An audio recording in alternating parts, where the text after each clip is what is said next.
Bueno, buenos días. Les voy a pedir a todos que por favor cierren su micrófono para que no haya ruido de fondo y podamos iniciar. Bien, hoy sería formalmente la primera videoconferencia que tenemos de la clase y vamos a comenzar esperando que ustedes hayan adelantado con lectura y puedan entonces en algún momento participar si yo se los pido. Con algunas explicaciones básicas de lo que corresponde con la temática.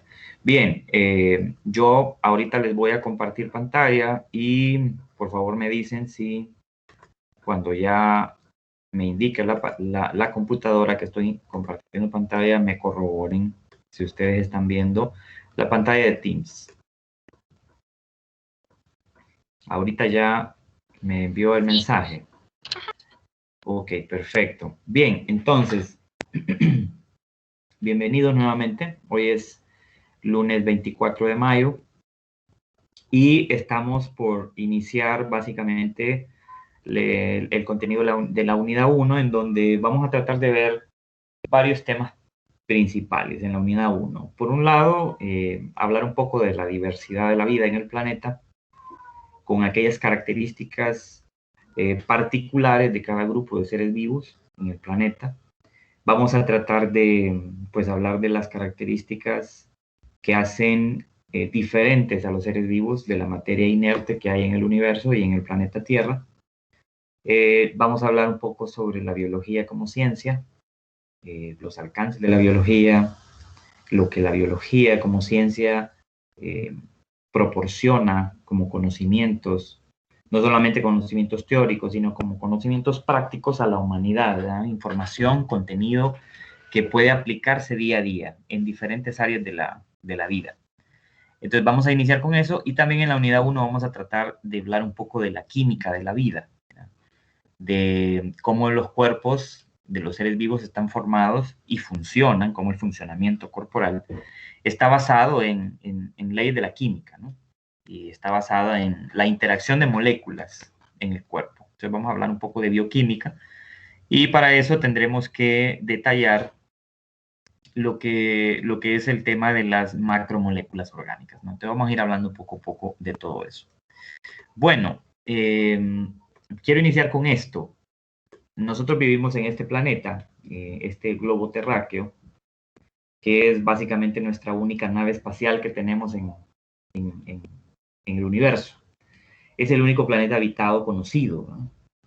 No sabemos, no tenemos ninguna certeza ni ninguna prueba de que haya vida en otro planeta. Vida es un fenómeno natural.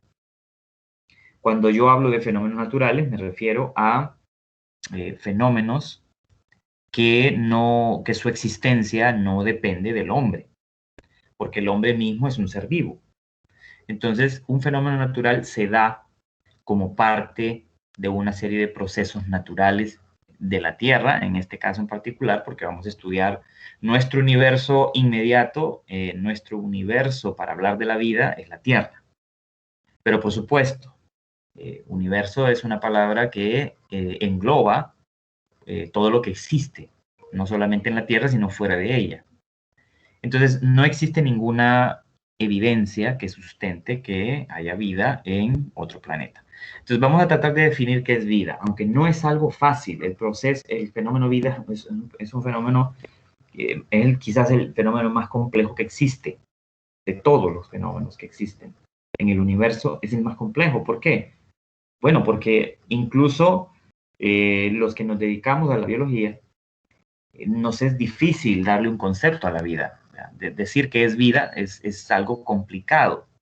Entonces, vamos a hacer uso de una presentación. Déjenme que pueda abrir esta presentación para que podamos ir viendo algunos conceptos importantes. Vamos a ver. Bien, entonces voy a tratar de ampliar esta presentación para que veamos algunos conceptos básicos. Vamos a ver.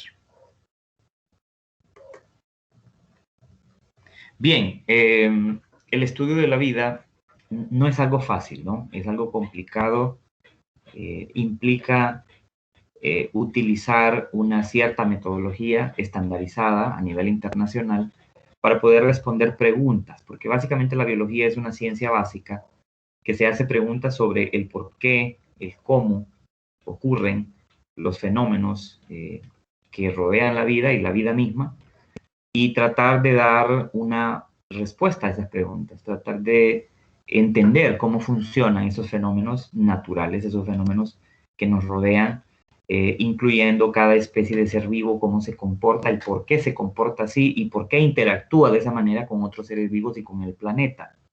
Entonces, entender todas esas interacciones es una tarea muy compleja que lleva mucho tiempo, lleva mucho análisis y mucha reflexión. Entonces, conceptualmente vida, como les digo, no es fácil de definir, es un concepto muy complejo de definir. Pero la vida se basa en factores como la materia, la energía y el comportamiento. ¿Qué quiero decir con esto? Quiero decir que cualquier ser vivo, de cualquier especie que exista en el planeta, está conformado de una cantidad de materia que forma su cuerpo, sus tejidos, sus células. Funciona a partir de una fuente continua de energía que llega del exterior hacia el interior de su cuerpo, y que esa energía es procesada de alguna manera en el interior del cuerpo para poder proveer la suficiente fuerza para que ese ser vivo realice todas sus actividades vitales. Escucho que hay micrófonos abiertos, por favor, verifique que esté cerrado su micrófono.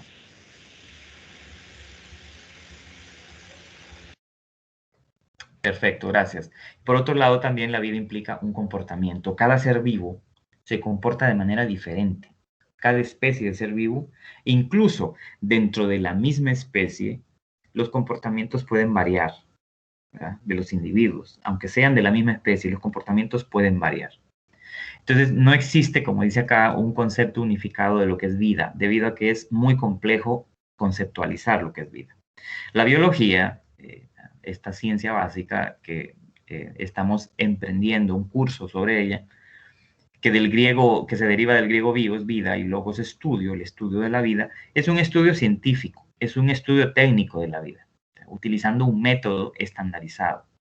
Ese método consiste en formular preguntas, buscar una manera de responderlas estableciendo hipótesis o teorías, tratar de probar esas teorías o esas hipótesis con experimentación, por ejemplo, o con observaciones, y sustentar esos datos analizándolos después para poder entender si hay una respuesta no única, porque nunca hay una respuesta única al por qué, al cómo, al cuándo ocurre un fenómeno, pero tratando de acercarse a una respuesta lógica, a una respuesta en base a datos, en base a hechos, en base a datos que lo sustenten, que sustenten esas teorías. Bien, entonces, esto es importante porque usted tiene que saber, probablemente ya lo investigó, pero la biología como ciencia se ocupa de describir, clasificar y estudiar la naturaleza de los seres vivos en el planeta. Estudia además, como dice ahí, las relaciones de los seres vivientes con el entorno físico, pero no solamente las relaciones de los seres vivos con su entorno físico, sino también las relaciones que existen entre seres vivos, entre especies, ¿verdad? Y nos vamos a centrar, como habíamos mencionado, en estos tres temas básicos: la evolución de las especies, la transferencia o flujo de información que se da entre el ambiente, entre el entorno y los seres vivos, y cómo esa información, una vez que llega a los seres vivos, en su interior, a su cerebro, sus órganos sensoriales y su cerebro, cómo es interpretada esa información y cómo hay una respuesta del ser vivo siempre a esa información.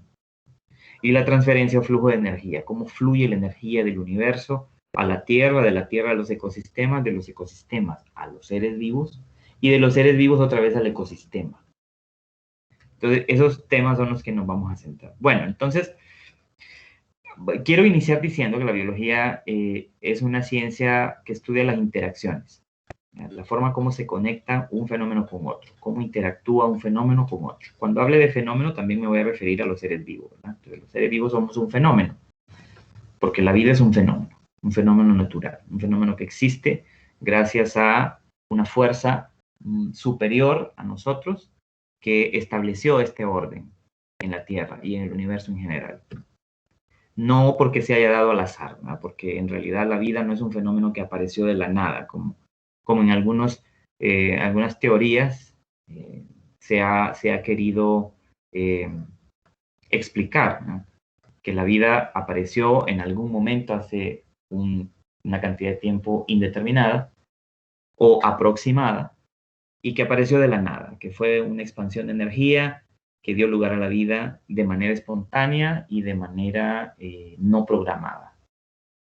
Cosa que no tiene mucha lógica, porque en realidad a medida que vayamos estudiando cómo estamos construidos los seres vivos y cómo interactuamos con otros seres vivos y con el medio que nos rodea, vamos a ir viendo que eso es imposible. Es imposible que la vida no haya tenido un diseñador, o que la vida haya aparecido de la nada como un accidente. No, no es posible. La evidencia no muestra eso.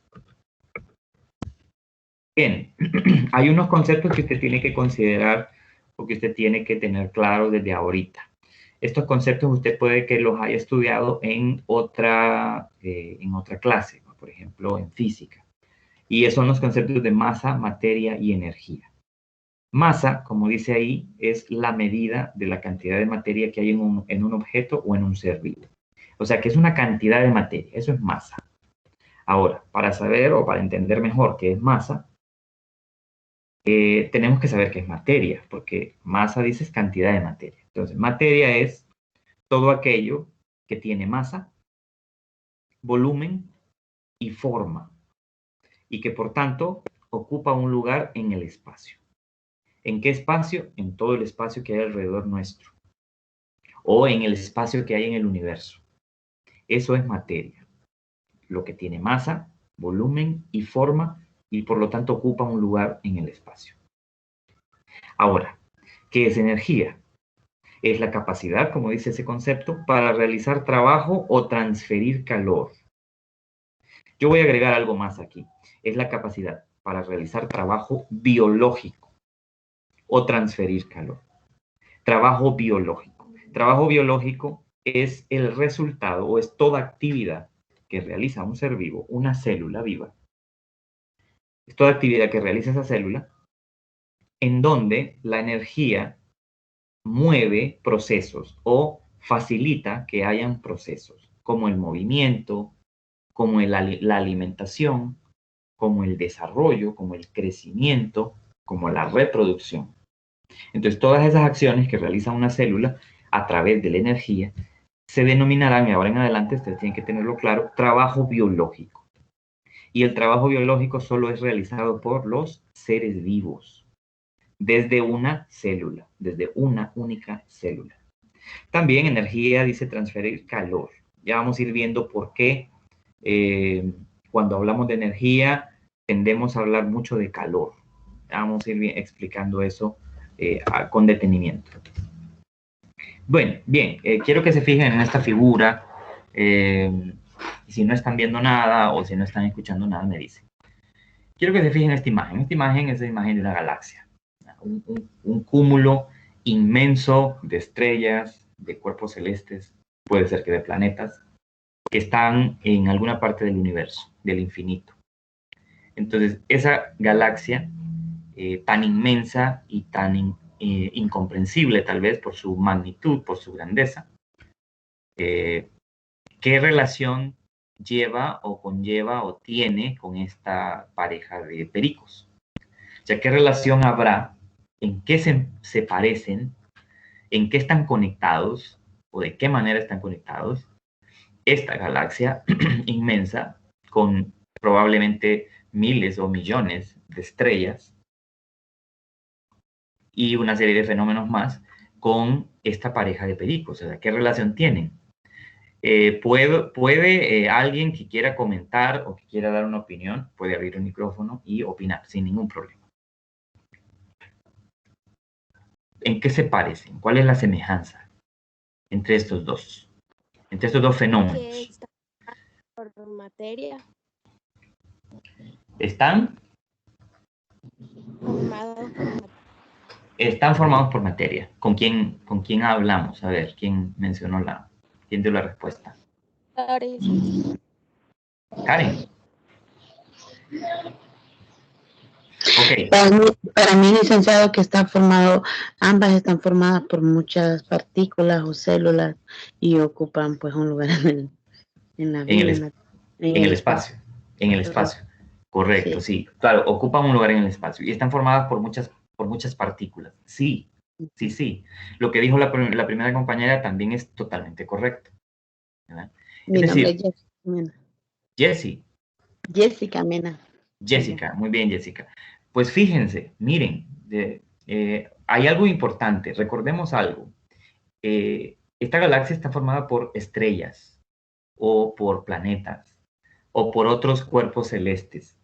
Esos cuerpos celestes que están ahí flotando en el espacio no están vivos. Hagamos la aclaración, no están vivos. Son formaciones de materia, claro, son formaciones de materia que están flotando allí en el espacio, que siguen una ruta orbital o que siguen una ruta que no podemos ver necesariamente, que se desplazan por el espacio, pero esos cuerpos celestes no están vivos. Estos dos organismos, sí. Cuando yo diga organismo, me estoy refiriendo a un ser vivo. Ya vamos a entender por qué. Pero la respuesta de ambas compañeras es correcta. Están formados de partículas semejantes. Exactamente, sí. Están formados de materia, ambos. Correcto, completamente de acuerdo. Eso es lo que tienen en común, porque todo lo que existe en el universo, ya sea que esté vivo o no, está formado de materia.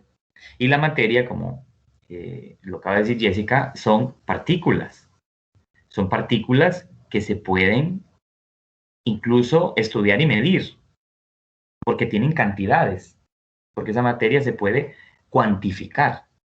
Entonces, ya que entendemos y ya que vemos aquí la respuesta que ustedes ya dieron, que tanto los cuerpos celestes como esa pareja de seres vivos están construidos de materia. Están construidos, ojo con esto, con los mismos materiales. Es como que usted construya dos edificaciones y para construir ambas edificaciones, aunque sean distintas, por ejemplo, que construya un puente o que construya una casa, aunque las edificaciones son diferentes, pero están construidas con los mismos elementos.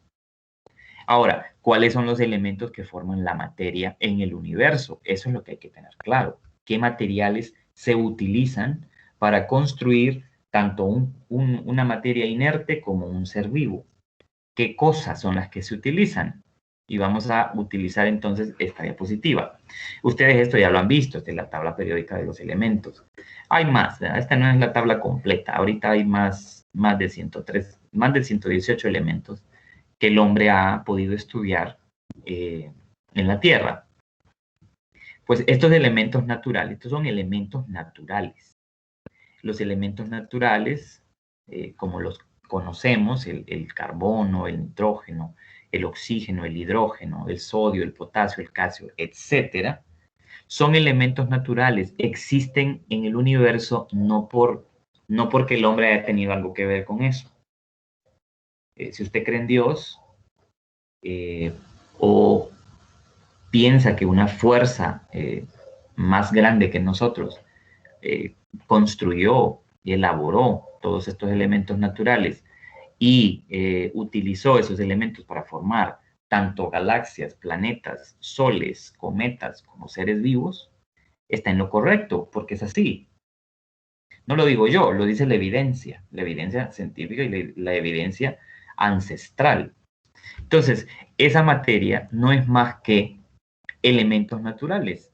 Aquí no están todos los elementos naturales que pueden existir en el universo. Seguramente el hombre no conoce muchos. Quizás no conocemos ni el 1% de los elementos naturales que conforman la materia en el universo, porque como solamente nosotros estamos en la vecindad de la Tierra, no podemos viajar hacia afuera, entonces no tenemos conocimiento de qué otros elementos naturales pueden haber fuera del planeta.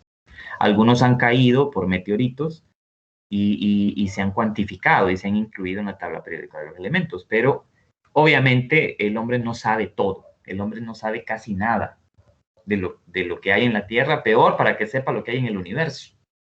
Entonces, los seres vivos y la materia inerte están construidos de elementos naturales, de una combinación en diferente proporción, por supuesto, de elementos naturales. Estos son los bloques de construcción para la vida o para la materia inerte. Elementos naturales. Los elementos que usted en parte puede ver en la tabla periódica de los elementos. Entonces, todos los seres vivos y todos los fenómenos no vivos que hay en el universo y en nuestra Tierra particularmente, que es nuestra casa, nuestro planeta, están construidos de elementos naturales, de una combinación de diferentes elementos naturales. Hay una serie de características, y esto es bien importante que lo conozcamos, eso usted lo puede leer en el libro, en el capítulo. Hay una serie de características, sin embargo, que hacen que esa organización de esos elementos sea muy diferente en el cuerpo de un ser vivo que en la materia inerte. Entonces, ahorita vamos a repasar de manera muy rápida, muy general, muy clara, cuáles son esas características de esa materia que conforma el cuerpo de los seres vivos y cómo difiere esa organización de esa materia en nosotros o en una roca, por ejemplo, o en el aire que no está vivo, o en el agua que no está viva, o en el suelo que tampoco está viva. Contiene vida el suelo, el agua igual, el aire igual, pero no están vivos. Esos son elementos o factores abióticos de los ecosistemas, de los ambientes naturales. Entonces, ¿qué hace que un ser vivo sea especial? ¿Por qué los seres vivos somos tan diferentes a la materia inerte? Bueno, esta característica, que es la primera característica distintiva de la vida, es su organización específica. Los seres vivos estamos organizados, el cuerpo está construido y funciona gracias a una perfecta organización desde el nivel químico, desde el nivel de los átomos que forman las moléculas de hidrógeno, de carbono, de oxígeno, de sodio, de potasio. O sea, hay una organización muy particular desde el nivel atómico en nuestro cuerpo hasta el nivel molecular, celular, el nivel de tejidos, órganos y sistemas de órganos que hacen que los seres vivos seamos especiales en la naturaleza. Entonces, en nuestra amada y bella Tierra hay dos tipos de organismos vivos en base al número de células que forman su cuerpo. Y esto es importante saberlo, porque vamos a ir hablando mucho de esto en esta unidad. O sea, en la Tierra solo hay organismos unicelulares. Uni es un prefijo que significa uno, y lo que quiere decir esto es que el cuerpo entero de ese ser vivo es una única célula, es una sola célula. Entonces, todas las actividades vitales, como la reproducción, el crecimiento, el desarrollo, la movilidad o el desplazamiento, la alimentación, todas esas actividades recaen en una única célula. Ejemplo de esto, pues, todos los organismos unicelulares, todas las bacterias, por ejemplo, que existen en el planeta, son organismos unicelulares. Su cuerpo es una sola célula. Pero también dentro de la Tierra encontramos organismos multicelulares. Muchas células, en donde el cuerpo de ese organismo vivo está formado por miles o hasta miles de millones de células. Entonces, es un organismo muchísimo más complejo, tanto estructuralmente como funcionalmente. Entonces, por ejemplo, aquí tenemos la imagen de un hongo, que es un organismo multicelular, una seta, como la que conocemos en el campo, en el ambiente natural, y un animal, como por ejemplo esta lechuza de invierno, o este búho de invierno, que también es un organismo multicelular porque su cuerpo está formado de miles o millones de células. El ser humano, fíjense, un dato más o menos actual, es que nuestro cuerpo, el cuerpo de un ser humano, está formado aproximadamente de unas 75 trillones de células. Ese número, si usted lo quiere ingresar en una computadora o lo quiere ingresar en una calculadora, le va a dar un número inmenso de una base 10 elevado a la 23 o a la 32 potencia. Es un número grandísimo. Es más o menos el número de células que forman nuestro cuerpo. unas 75 trillones de células. Claro, muy diferentes cada una de ellas porque algunas forman parte de tejidos muy distintos, ¿no? Ya vamos a ir hablando un poco de eso. Ahora, lo que quiero concluir con esta característica, y todavía no llegamos a ese punto, es que tanto organismos unicelulares como organismos multicelulares son complejos estructuralmente y funcionalmente porque están formados de una variedad de elementos que forman moléculas y que construyen estructuras y que permiten funciones de esas estructuras. Y todo eso está organizado. O sea que todo lo que ocurre en el cuerpo de un ser vivo está bien organizado, no se da por el azar. Hay un comportamiento inherente en cada organismo vivo que es diferente a otro del planeta. Esta organización específica de la vida, como les digo, esta organización especial de la materia en el cuerpo de los seres vivos que nos diferencia de la materia inerte, podemos entenderlo desde los niveles más básicos de materia. El nivel más básico de materia que existe es el nivel químico. El nivel químico de organización está formado en principio por los átomos, o sea, esos elementos naturales que acabamos de ver en esa tabla periódica, tanto el hidrógeno, el oxígeno, el cloro, el bromo, el calcio, el fósforo, etcétera, esos elementos están formados de átomos de esos elementos, ¿verdad? Átomos de cloro forman el elemento cloro. Átomos de hidrógeno forman el elemento hidrógeno. Átomos de oxígeno forman el elemento oxígeno. Los átomos se combinan para formar moléculas. A su vez, las moléculas se combinan y forman estructuras, ¿verdad? Es como agarrar unas piezas de Lego. Póngase a pensar usted que tiene unas piezas de Lego y que usted agarra unas piezas y une unas piezas con otras, digamos que son átomos cada una. Entonces usted une unas piezas, unos átomos con otros y forma una molécula, una estructura molecular.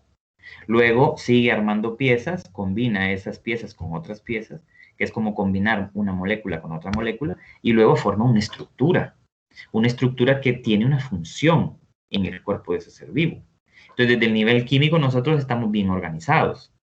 ¿Cuál es el nivel químico? El nivel de los átomos inicialmente, ¿verdad? Los átomos son esas pequeñas unidades de materia que contienen o que retienen las propiedades únicas de cada elemento que forman. Entonces, así como ya acabo de mencionar, hay átomos de cada elemento natural. Los átomos se pueden unir, ya sean átomos de la misma clase, o sea, átomos del mismo elemento, o pueden unirse átomos de distintos elementos para formar moléculas. Vamos a estudiar en esta unidad más que todo las macromoléculas orgánicas. Escuche bien qué es lo que les estoy diciendo. Macromoléculas orgánicas. Macro quiere decir grande. Molécula, pues es una formación de átomos de diferentes elementos o de un elemento. Y orgánico porque vamos a estudiar moléculas que contienen carbono, el elemento carbono. Ese elemento carbono es como el esqueleto molecular de las células que conforman todo nuestro cuerpo, el cuerpo de los seres vivos. Entonces, nos vamos a centrar en esta unidad en el estudio de las macromoléculas orgánicas, entre ellas los lípidos, como esta molécula que se ve acá, esta representación de esferas que tengo aquí, que estoy señalando con la flecha. Esto es una macromolécula orgánica de un lípido o de una grasa. Entonces vamos a estudiar los lípidos y las grasas. Vamos a estudiar también las proteínas, esta otra que estoy señalando con el puntero del ratón. Estas son proteínas, son macromoléculas orgánicas también. Vamos a estudiar también los azúcares, los carbohidratos, ¿verdad? Que también son macromoléculas orgánicas que forman parte fundamental del cuerpo de los seres vivos, de todos los seres vivos, no importando que sea unicelular o multicelular. Y vamos a estudiar también una molécula orgánica importantísima, fundamental y única de los seres vivos, que es el ADN celular, o los ácidos nucleicos, dentro de los cuales está el ADN y el ARN. Entonces, esta macromolécula orgánica, porque es una molécula inmensa, es única de los seres vivos. Solo los seres vivos poseemos ADN y ARN, solo los seres vivos, ¿verdad? Entonces, nos vamos a centrar en el estudio de las moléculas, de las moléculas orgánicas. carbohidratos, lípidos y grasas, proteínas y ácidos nucleicos en algún momento de esta unidad. Porque esos átomos que veníamos escuchando forman estas moléculas. Ahora, no se queda ahí en la organización estructural y funcional del cuerpo de los seres vivos, no. Estamos formados de moléculas, pero esas moléculas se unen unas con otras para formar estructuras. Y esas estructuras forman las células. Entonces luego venimos a otro nivel de organización, el nivel celular. Pasamos del nivel químico a un nivel celular de organización, en donde tenemos células, tejidos, órganos, sistemas de órganos, y al final el organismo entero, el organismo completo, ¿verdad? Entonces, aquí usted va a ver la presentación con más tiempo y la puede leer aquí, aunque esté en inglés, pero es muy sencillo. Usted va a ver que esas moléculas forman estructuras celulares, forman células. Primero organelos celulares, ¿verdad? Que son estructuras formadas de una interacción de muchas moléculas, y luego estructuras más grandes llamadas células. Entonces las células son esas unidades de la vida que hay en el cuerpo de los seres vivos, ¿verdad? Son una célula en sí es un organismo vivo. Entonces las células se organizan a su vez en tejidos. Los tejidos se organizan o se unen con otros tejidos para formar órganos. Los órganos funcionan o se coordinan con otros órganos para formar sistemas de órganos, como por ejemplo el sistema vascular que hay en su cuerpo, el sistema circulatorio que hay en su cuerpo, está formado de varios órganos. Por ejemplo, el corazón es un órgano. El sistema de venas es otro sistema de organización de órganos. El sistema de arterias es otro sistema. También los capilares sanguíneos también son otro sistema de órganos que forman al final ese sistema circulatorio. Por ejemplo, los sistemas de órganos se coordinan, funcionan con otros sistemas de órganos y forman organismos multicelulares. Entonces, mire que venimos de atrás, venimos de un nivel químico, en donde los átomos de diferentes elementos se combinan para formar moléculas, tanto orgánicas como inorgánicas. Vamos a ver que también el cuerpo de los seres vivos está formado de moléculas inorgánicas, principalmente agua, aunque una cantidad muy pequeña, las moléculas inorgánicas no están presentes en mucha cantidad en nuestro cuerpo. O sea, no forman nuestro cuerpo realmente en una cantidad exagerada. El 99% del cuerpo de un ser vivo está formado de macromoléculas orgánicas. Y el restante 1%, quizás o hasta menos, de moléculas inorgánicas, como el agua, por ejemplo. Entonces venimos que las moléculas forman células, las células tejidos, los tejidos se organizan en órganos, los órganos en sistemas de órganos, hasta que obviamente obtenemos un organismo completo. Pero ahí no se queda tampoco todavía la organización de los seres vivos. Ya pasamos de la organización del cuerpo, cómo está estructurado el cuerpo. Ahora pasamos a la organización que hay a nivel de grupos de seres vivos. Todos los seres vivos vivimos en poblaciones. Este ya es un nivel ecológico de organización. Eso quiere decir que todos los organismos vivos, si pertenecemos a una cierta especie, nos vamos a juntar con otros de la misma especie. Es así. Eso ocurre en el planeta. Eso es normal en el planeta.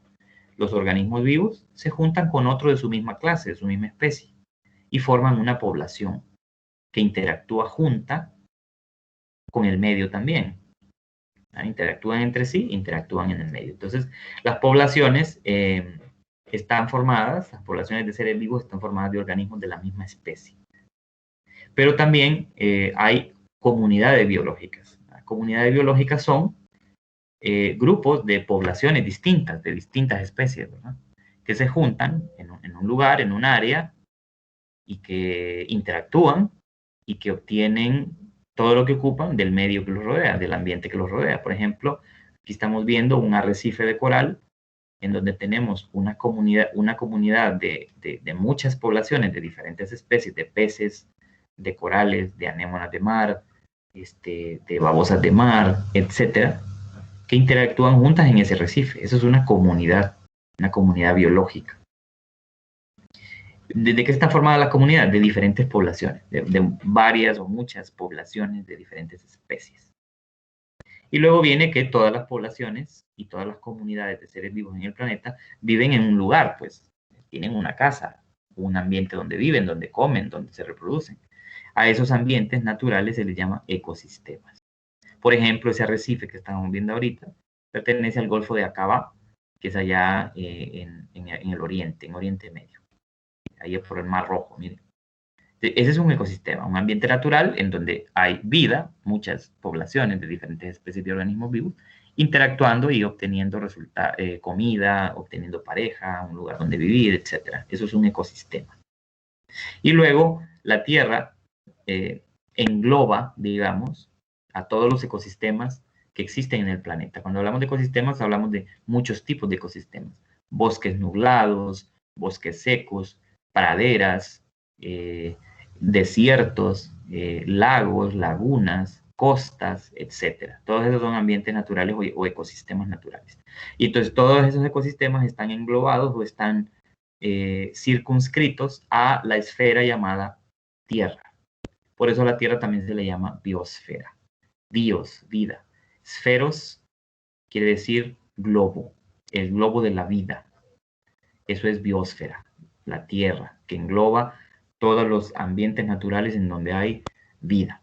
Fíjense que eso es organización específica. O sea, vea que eso es una característica bastante compleja. Pero ahí en el libro, en el capítulo 1, hay una representación muy sencilla de lo que es esto. Bueno, continuamos con características que hacen que los seres vivos sean distintos. El metabolismo celular sería, digamos, una segunda característica. ¿Qué es el metabolismo celular? Es la suma de todas las reacciones químicas que hay en el cuerpo de un ser vivo. Son reacciones que convierten moléculas en energía y en materiales para el crecimiento, para la reconstrucción, para el mantenimiento del cuerpo. Entonces, solamente los seres vivos poseemos un metabolismo celular. Esas reacciones químicas que hacen posible que usted coma, se alimente de cualquier materia orgánica o cualquier material orgánico, ya sea una grasa, un lípido, un azúcar, una proteína, y que esas proteínas, esos carbohidratos, esos lípidos, esas grasas, son metabolizados, son transformados químicamente, se les extrae energía, se les extrae esos elementos que lo forman para poder facilitar el funcionamiento de las células, para poder facilitar que las células realicen trabajo biológico y también para poder facilitar que haya materiales, haya elementos naturales en el cuerpo que puedan construir estructuras o reparar estructuras o crecer. Por ejemplo, aquí se ve la imagen de que ya, gracias a que nosotros podemos metabolizar, por ejemplo, las proteínas que ingerimos en el alimento, es que se puede construir un nuevo músculo, ¿verdad? El metabolismo de las proteínas facilita que si usted come proteínas o alimentos proteicos, su cuerpo va a transformar esas proteínas en bloques de construcción que van a poder formar músculo, por ejemplo. Entonces, para que quede claro, todas las reacciones químicas que hay en el cuerpo, que son increíblemente vastas, muchas, son demasiadas, hay demasiadas rutas metabólicas. Cuando hable de rutas metabólicas me voy a referir a una serie en cascada de reacciones químicas que transforman una materia en energía o en materiales para el uso del cuerpo, el uso de la célula. Entonces hay una cantidad inmensa de reacciones químicas en el cuerpo que usted no tiene ni idea. Se sorprendería de la cantidad de reacciones que hay. Son miles de millones. Ahora, esas reacciones químicas metabólicas están controladas, digamos, por unas proteínas especiales que se llaman enzimas. Las enzimas hacen posible que nosotros podamos llevar a cabo esas reacciones químicas de transformación en nuestras células. Entonces vamos a ir estudiando las enzimas un poco más a detalle más adelante. Ahora, ¿puede una piedra metabolizar? ¿Puede el aire metabolizar? ¿Puede el suelo por sí solo como mineral metabolizar? No, no puede. ¿Por qué? Porque no son organismos vivos. Solo los seres vivos pueden hacer metabolismo celular. Ahora, usted puede tener, como ser vivo, usted puede tener un metabolismo bien afinado o puede tener un metabolismo muy malo, muy descontrolado. ¿Cómo logramos tener un metabolismo afinado, que funcione de la manera correcta, que las reacciones se den en tiempo y forma? ¿Cómo? Bueno, hay dos cosas importantes que regulan el metabolismo celular. No solamente estas dos, hay más factores, pero estos dos son fundamentales una vez que usted ya es una persona consciente, usted es una persona ya con cierta edad y que tiene conciencia de que lo que entra a su cuerpo modifica su cuerpo. Entonces, una de ellas es la alimentación, ¿no? Es obvio. Todo material que llega hasta nuestro cuerpo por el alimento va a modificar el funcionamiento del cuerpo y por lo tanto el metabolismo celular. Entonces, si usted tiene una dieta balanceada, variada, muy rica en todo, frutas, verduras, semillas, hongos, todo, y esa comida que usted ingiere, la ingiere algunas veces cocida, algunas veces otros alimentos crudos, otras veces los alimentos asados, otras veces alimentos fritos, etcétera, una variedad de formas de preparar ese alimento, usted va a tener un metabolismo un tanto más afinado. Ahora, no solamente es comer y comer de todo, y comer de manera moderada, no atragantarse, sino también es hacer ejercicio físico, porque el ejercicio físico promueve el metabolismo celular. Si usted no hace ejercicio físico, no está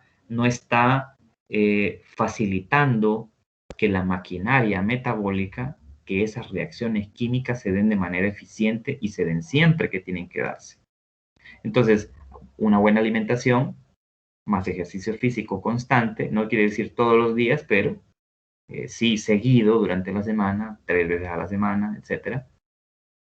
A menos que usted sea un atleta que se dedica a eso, eso va a mantener un metabolismo mucho mejor. Va a dormir mejor, porque el metabolismo tiene que ver con todo, tiene que ver con la disponibilidad de energía en su cuerpo para que usted haga todo, o el buen funcionamiento de los órganos. Tiene que ver con todo el metabolismo. La buena producción de hormonas en su cuerpo.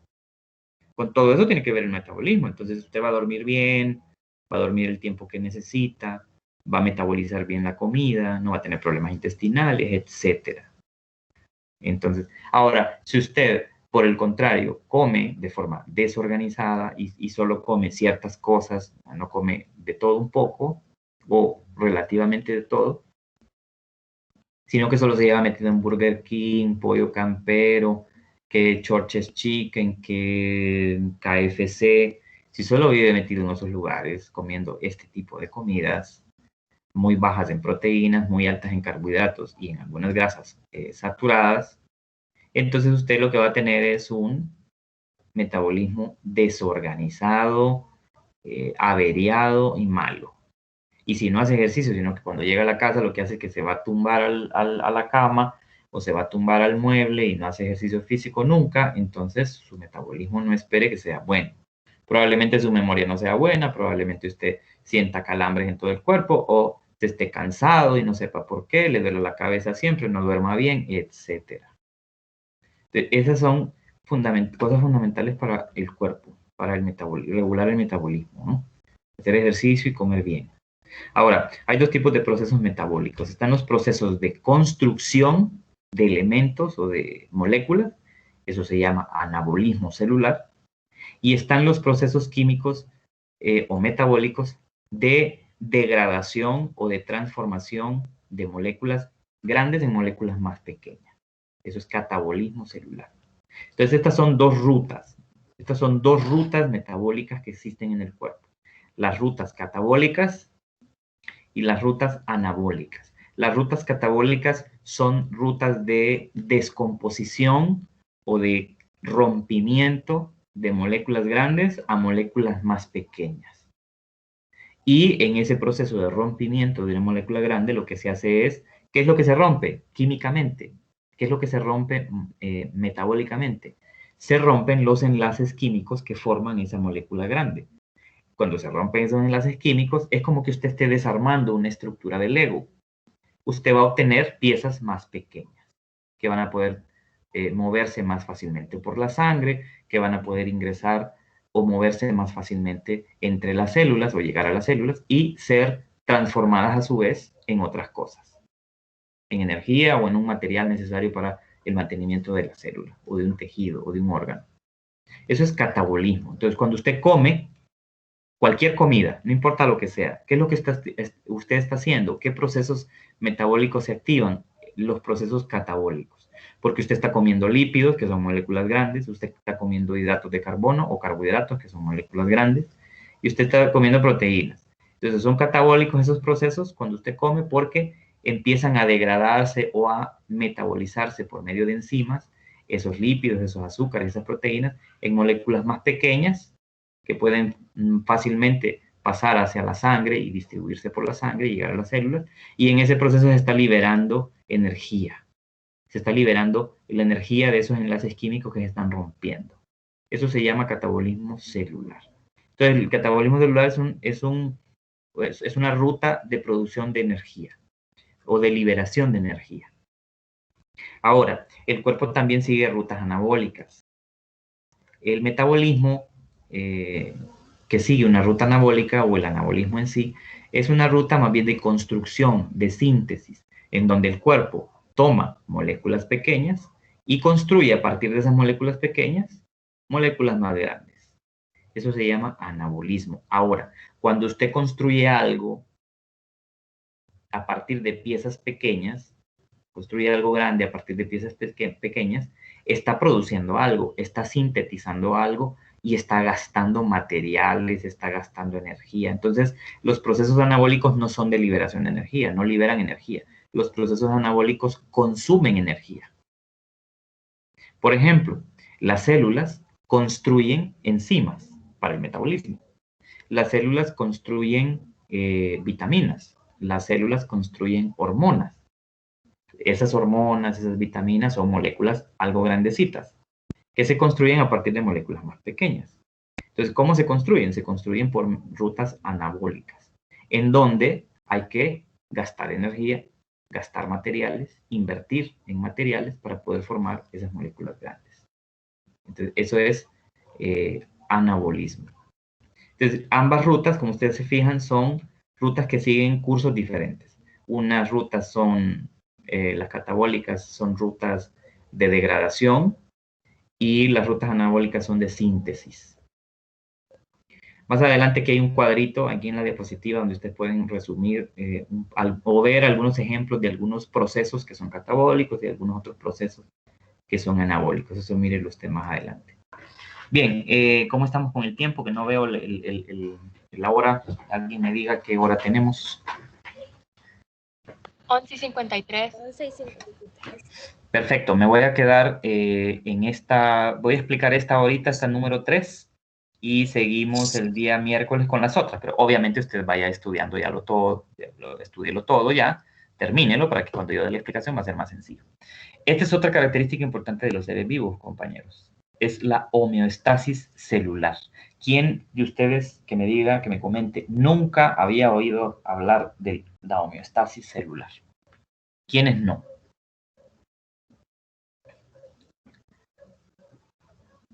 O, mejor dicho, vaya, ¿quién sabe qué es, o me puede decir de manera resumida, qué es la homeostasis celular? Se puede ayudar de esa imagen que tenemos ahí. Puede ayudarse de esa imagen. ¿Qué es la homeostasis celular? Alguien que me pueda comentar. Yo. Dice Dígame. que la homeostasis es la capacidad que tiene un cuerpo para mantener y regular sus condiciones. Capacidad que tiene un cuerpo de regular y mantener sus condiciones. Ajá, su funcionamiento, ¿verdad?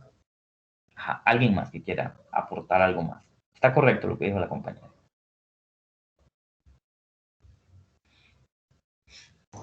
Dice que se trata de una forma de equilibrio dinámico que se hace posible gracias a una red de control realimentados que constituyen los mecanismos de autorregulación. Y un ejemplo es la regulación de temperatura. Perfecto, excelente. Entonces, vamos a entender qué es homeostasis celular de manera muy sencilla utilizando esa imagen que tenemos ahí. Mire, y un dato que dio el compañero es muy bueno, es un proceso dinámico. Son procesos dinámicos en el cuerpo. Entonces, vean, este cuadro que está en rosado simboliza el cuerpo, nuestro cuerpo. Dentro del cuerpo hay células, son estas que están aquí. Y luego dice acá que dentro del cuerpo, dentro del ambiente interno nuestro, ocurren pequeñas fluctuaciones o variaciones en temperatura, en presión osmótica, en pH de los tejidos, etcétera, en concentración de ciertas moléculas. Hay pequeñas fluctuaciones en el interior del cuerpo. Ahora, en el exterior del cuerpo, las fluctuaciones que se dan son muy grandes. Por ejemplo, los cambios de temperatura. En el exterior de nuestro cuerpo, hay días que amanece, por ejemplo, en la mañana a una temperatura, póngale, de 15 grados. Pero en la tarde, esa temperatura pasó a 25 grados. Entonces, la fluctuación fue de 10 grados. Dentro del cuerpo no puede resistirse, las células no resisten una fluctuación de cambio tan grande de temperatura de 10 grados. ¿Por qué? ¿Qué pasaría? Las células se morirían, nosotros moriríamos. Entonces, en el interior de nuestro cuerpo hay una serie dinámica de procesos que son procesos que vienen programados ya en nuestras células y que son coordinados por el sistema nervioso y por el sistema endocrino, ¿verdad? Por las hormonas que producimos en el cuerpo. Es una serie de procesos que autorregulan el funcionamiento del cuerpo, pero que solo permiten pequeñas variaciones en todas las condiciones de vida del cuerpo, pequeñas variaciones, no a variaciones muy grandes. Voy a poner 3 ejemplos. La temperatura en el ser humano. ¿Cuál es la temperatura que tenemos los seres humanos? En un promedio entre 36.7 y 37.7 grados Celsius. O sea, hay una fluctuación no de un grado, de menos de un grado, que el cuerpo puede resistir. Pero ¿qué pasa cuando el cuerpo sube la temperatura del cuerpo y llega a una hipertermia? O sea, hipertermia quiere decir que sube arriba de la temperatura normal que debería de haber en su cuerpo. La hipertermia produce muerte celular. Las células se mueren con una hipertermia. O sea, ya de 38, 39, 40 grados, las células mueren. Ahora, ¿qué pasa en el caso de la hipotermia? ¿Qué pasa más bien cuando la temperatura del cuerpo baja por debajo de 35 grados Celsius? Igual las células se mueren. Se comienzan a morir primero las células que están en las extremidades, en los dedos del pie, de la mano, del brazo. Empiezan a morirse y luego siguen más hacia otros órganos. Entonces, sin embargo, nosotros podemos tolerar cambios de temperatura dentro de nuestro cuerpo para que las células no se mueran de menos de 1 grado. No soportaríamos jamás, nunca soportaríamos cambios de 10 grados de la mañana a la tarde. Imposible, nos moriríamos.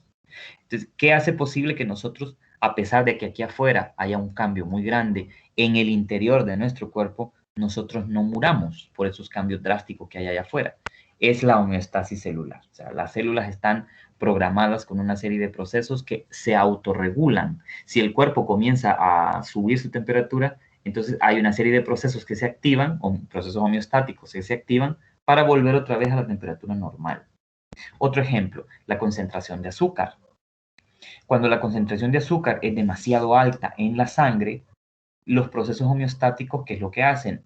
Lo que hacen es tomar de la sangre el exceso de azúcar y la van a guardar al músculo que está pegado a sus huesos, o la van a guardar a su hígado en forma de una molécula orgánica que se llama glucógeno. Ese es el mecanismo homeostático normal, ¿verdad? Que el exceso de azúcar sea secuestrado de la sangre, homeostáticamente, produciendo una hormona llamada insulina, que secuestra ese azúcar de la sangre y la va a guardar para que ya no esté en sangre y no dañe, porque la sangre, el exceso de azúcar en sangre daña un montón de órganos.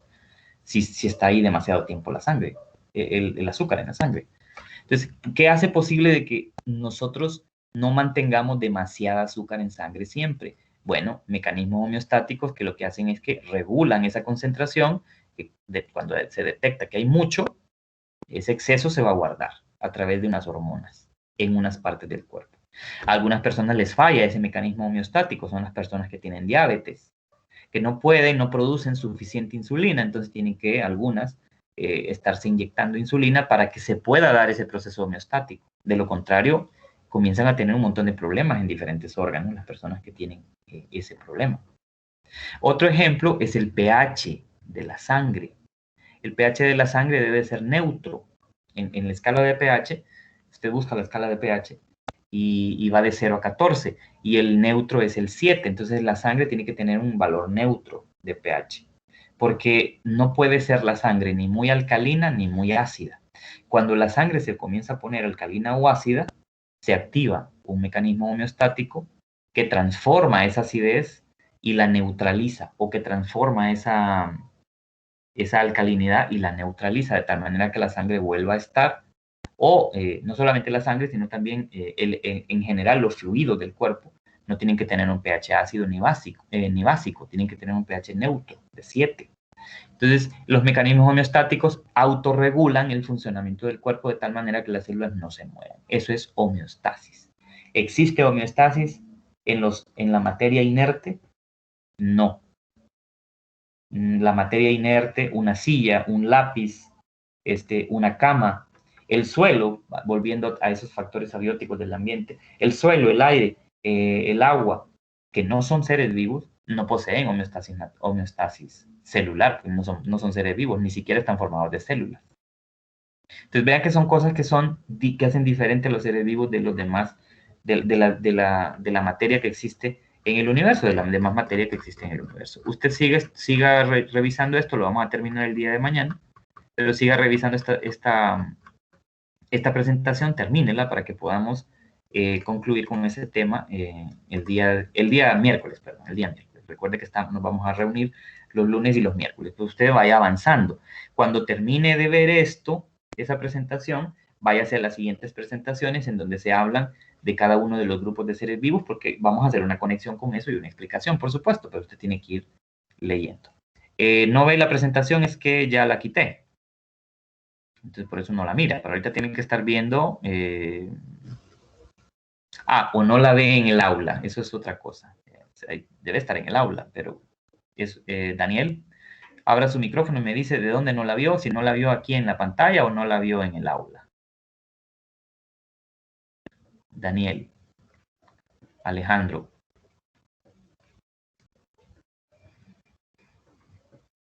Bueno, mientras Daniel... Creo que fue al inicio que él no se fijó, porque si ve la hora es de las 11:21. Es cierto, tiene razón Darlan, no me había fijado en la hora. Sí, correcto. Bien, no, ya terminamos, Vilma, no se preocupe, puede salirse.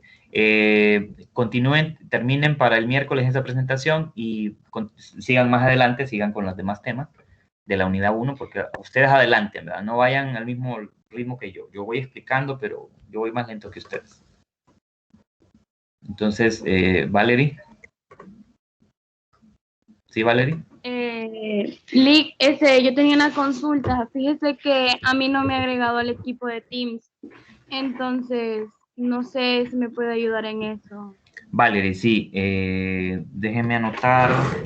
Déjeme ver. O sea, al igual que yo, Valerie. Igual a mí. Darlan. ¿Y quién más? ¿Alguien más? Yo también, y tampoco me ha agregado. Miren, la verdad es que sí, los agregué. O sea, los agregué a todos, pero voy a volver a revisar. El asunto es el siguiente, vean. Tienen que revisar si en el registro, si pueden entrar al registro de la UNA, tienen que revisar si escribieron de forma correcta su correo, porque yo jalé del registro los correos institucionales. Entonces yo les mando las invitaciones principalmente al correo institucional, porque de ahí se pueden conectar más fácil. Entonces, fíjense si en el registro el problema es que no está bien escrito su correo y me lo dicen igual. Yo vamos a revisar, no hay ningún problema.